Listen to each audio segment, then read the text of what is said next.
Hey guys, welcome back to my channel. For today's vlog, ngayon ay April 27, Sunday. Nandito ulit tayo ngayon sa parent house namin dito sa Rodriguez, Rizal. And time check, mag-11 AM na. Ayan, samahan nyo ulit kami for another episode of JPD Vlog. Punta kami ng Bulacan. Merong concert kaming aatenan, sama namin si Baby. Ayun, check din natin yung fuel efficiency. Nasa 40 kilometers din kasi yun. Dadaanan natin yung NLEX sa Bukawi, Bulacan yun. Mga nasa 1 hour lang yung biyahe guys. Kaya let's go, let's go. 11:30 na.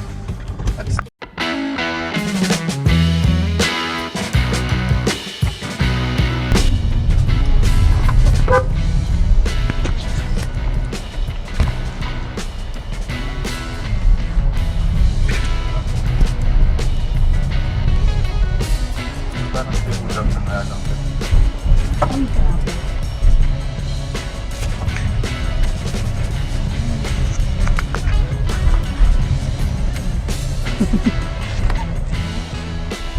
Hindi na po nagre-reklamo. Nagre-reklamo na nga eh. Wala.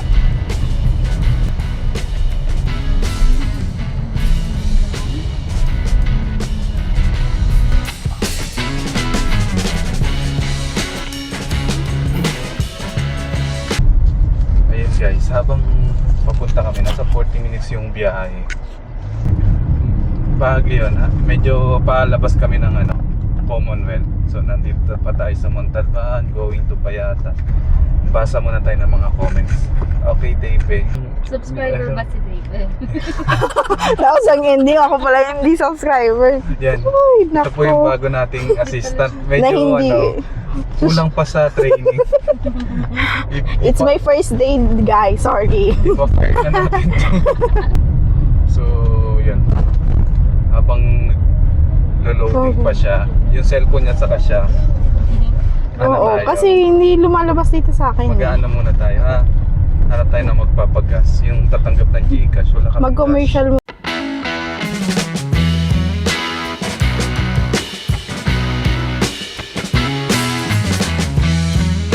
Okay, comment number 1. Nag-loading pa. Sabi niyo ayun. Oo, ayun na nga kanina. Tapos biglang ganun. Ayun na. Wait lang guys, di ako marunong magbasa. Charot. Magbabasa na ba ako ng comment? Sige, bukas na lang. Baka may vlog pa tayo bukas. Sorry guys, hindi ako na-oriente. Ay, nako. Okay guys, eto na tayo. Si Kelvin, ano ba, Arma. Okay. Sabi niya, planning to go to Baguio coming this June. Thanks for sharing sir sa toll fee. Yun. Ayun. Thank you. Ayun. Salamat, may nakaka-appreciate ng mga simple content natin. Ay, kala ko minsan kapag sa ginagawa ko is kumbaga parang lang siya, nag-enjoy ako. May pressure kasi siyempre every week kailangan may maisip tayong content. So, pero yun, may mga nakaka-appreciate pala kasi yung simple na ginagawa natin is information, education din sa iba. So, yun yung natin, advocacy. Iboto nyo si JPD sa Sonet President din. Ay! Meron na tayong President ng Sonet. Tsaka nape-pressure din siya sa amin guys pag nagda-drive siya. Hindi ako na-pressure, naiinis. Naiingis pala. Okay, eto din kay Dave Vicinal, yun. Siya, nasa barko pa lang ako, lagi ko inaabangan mga vlog mo sir. Now, vacation na ako and I'm ready driving my own Sonet LX. Thank you sa mga vlog mo. Yun. May pahabol pala. May pahabol pala dun sa baba. Hindi ko nabasa. Ayun guys. Ayun, Yung sabi niya. Salamat, isa pa po sa nakaka-appreciate sa sobrang nakaka-flatter po guys na yun, may mga nakaka-appreciate sa natin. Sa Sonet natin. So, yun. Advance congratulations, drive safe boss sa yung vacation, enjoy. Ayun, ito maganda yung comment ni Emery Platon. Great job, JPD Vlog.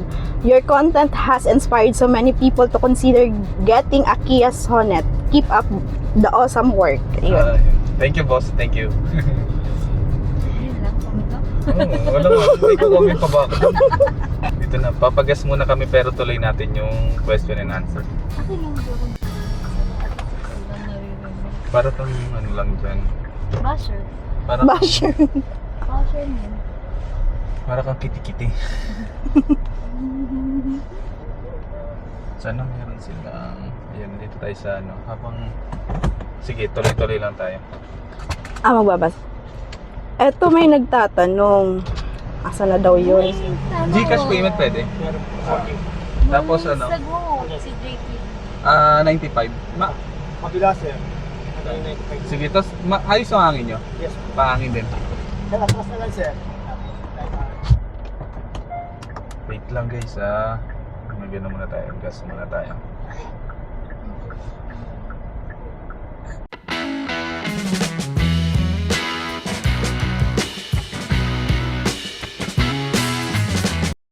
Ayun. Tapos na tayo mag full tank gas ulit.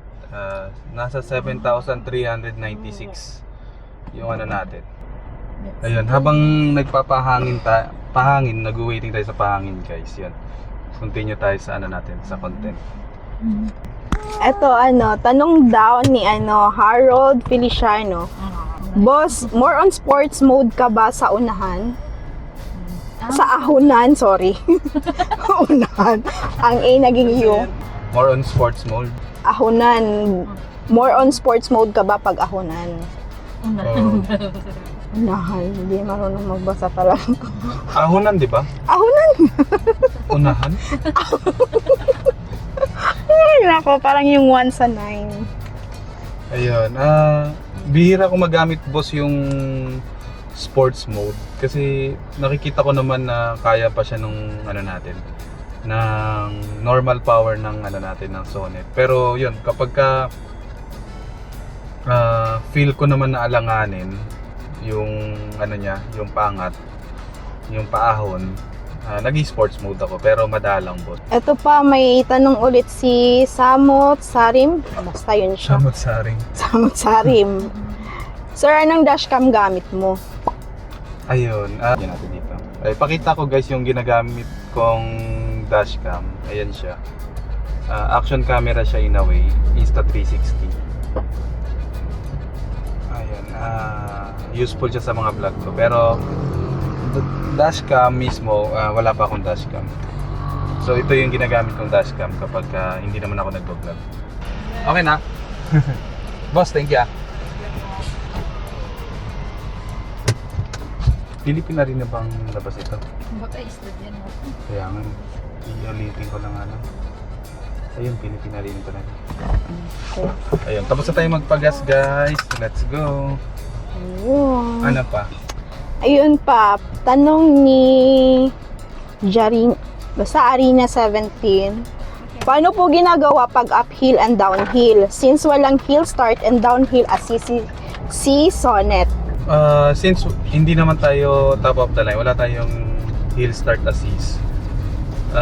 Tansyahan lang talagang alala yung acceleration natin pagpaangat or alala yung preno natin. Ganon din sa pataas. Pero yun, ewan ko, siguro dahil nasanay ako na wala namang ganon. Manageable naman siya on my part. Pero siyempre, kung may mga ganong advanced feature and mas gusto niyo yung ganon, I suggest to tayo sa next high variant, which is the SX natin. Alam ko, yung SX lang yung meron.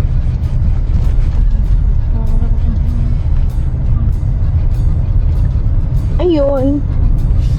Ito, magbabagyo ata to si Brain Sapper. Kasi nagtatanong siya, isang full tank lang ba from point of origin to Baguio? Yun. Yung ginawa kong gauging guys, na nag full tank muna ako sa from point of origin. Kung titingnan, kaya naman siya ng isang full tank lang. So nagkaroon ako ng mga tatlong beses na fuel refill para mag-gauge lang kung magkano ba tayo sa liters in terms of liters consumption. Ayun, tanong ulit si deleted user 555. Hindi ba malakas sa fuel pag cross control? Yun. Alam ko hindi naman kasi the more na ginagamit mo yung cruise control, the more na tumataas yung fuel efficiency mo. Kasi hindi mo na kailangang umapak sa acceleration. Kumbaga ang nangyayari is consistent na yung pagbibigay ng gasolina, naka-automated na siya via cruise control. So sa tingin ko, mas tipid kapag naka-cruise control. Ayun, si Zerrius Motovlog. Question din.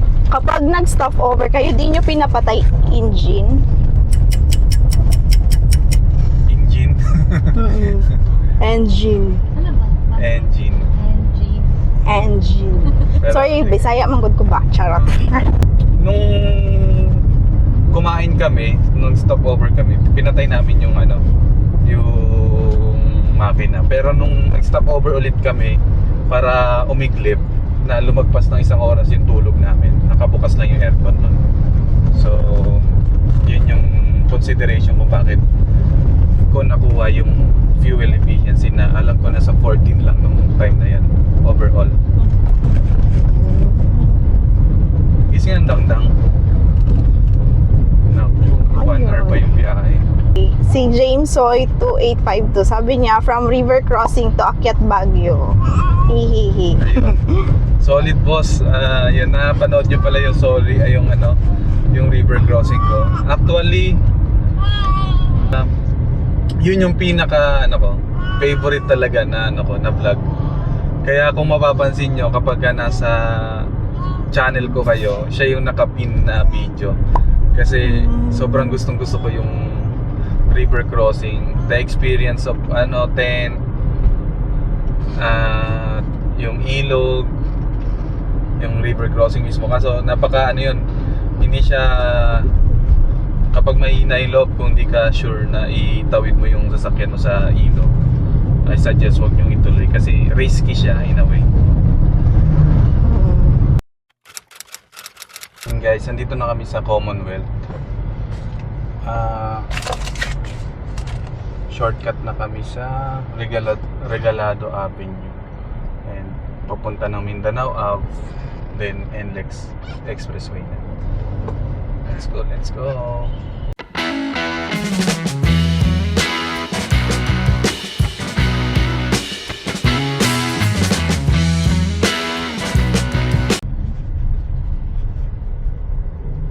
Kasi hindi naman tapos wala na ibig. Wala, sonnet din siya. Same kayo. Hindi ko lang din napansin. Tatay. Mga kasonet. Mga kasonnet. Shout out mga kasonet.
Trabaho pa.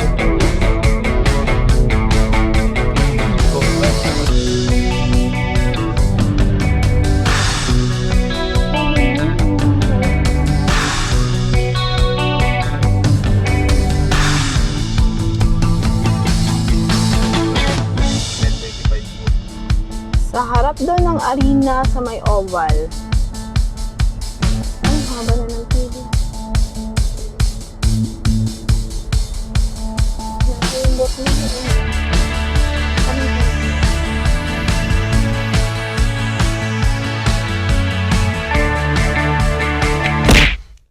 Hey guys, ayun. Kapag park na tayo, medyo naganap pa ng parking. Ang dami nating ginawang ikot. Lumalabas ang ating fuel efficiency is 9.2 km per liter. Mababa ang fuel efficiency. Dami nating idle time 40 minutes, 40 kilometers 2 and 33 hours of idle time and biyahe. So ikot-ikot muna guys, medyo mainit. Time check 1:30 PM na. Yan, sobrang init guys, terik yung araw natin. Maya-maya na kami lalabas. Papahangin. Aircon muna si Budang. Kapag kasimula na yung mismong concert. Let's go. Yun guys. Dahil sobrang init dito sa parking area, hindi pa kami makalabas. Time check 2:20 PM pa lang. Wala kaming dalang payong so di muna kami lalabas ng sasakyan kasi sobrang init, kawawa si baby. Pero doon, dire-diretso na kami mamaya sa sa arena kasi meron na kaming nagpa-reserve na kami ng seat doon. VIP yan. Ayun. So, pahinga muna kami dito ni Dangdang. Kamusta ikaw? Anong masasabi mo? GG. Okay po. Banding muna kami ng Blackman family. Bye-bye.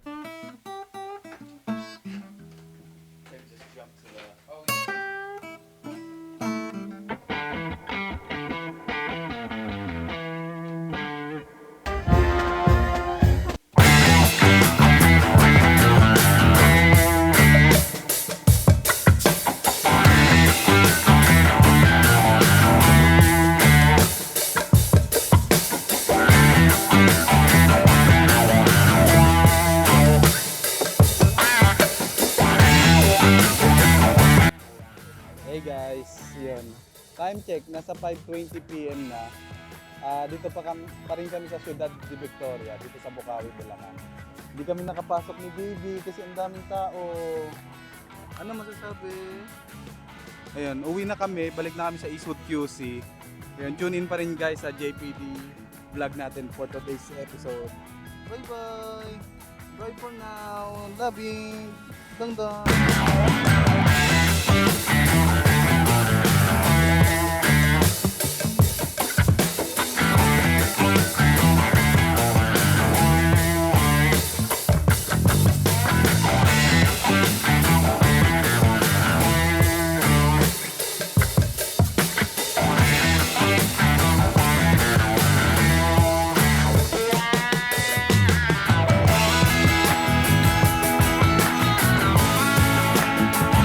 Hey guys, ayun. Time check 5:47 PM na. Ayan. Back to base na. Uwi na kami. Tingnan natin kung tuloy pa natin 'to yung vlog natin. Ang magagawa natin yung fuel efficiency na lang nung pa uwi.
Hey guys, ayan, dito na ulit tayo sa Eastwood QC.